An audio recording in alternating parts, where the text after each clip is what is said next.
tellement de manières d'écrire, on écrit pour soi, on écrit pour d'autres, on écrit à l'école, mais ma première fois en écriture de fiction, mon premier livre, c'est celui-là, c'est Une fille sans histoire.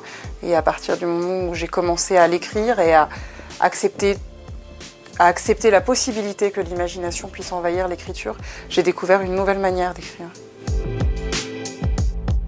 Pas encore, mais la question qui traverse Une fille sans histoire, qui est celle de la frontière entre le réel et l'imagination, et qui est aussi la manière dont les troubles de la société, les difficultés du monde dans lequel on vit ont un impact et perturbent la vie des individus qui traversent ce monde, qui est un monde difficile, et est évidemment le thème sur lequel j'ai envie de continuer à creuser.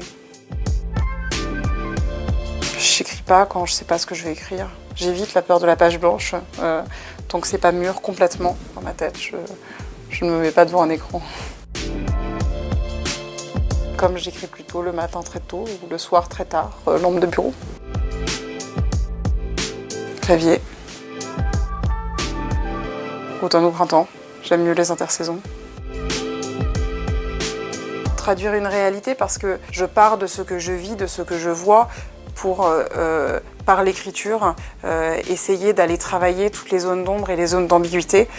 Et l'écriture est pour moi un moyen de révéler ce qui ne se voit pas, un peu comme dans un grand film de cinéma, c'est le hors-champ qui dit aussi beaucoup de choses, et l'écriture, elle est là pour aller mettre un peu de lumière sur cette réalité qu'on ne voit pas toujours.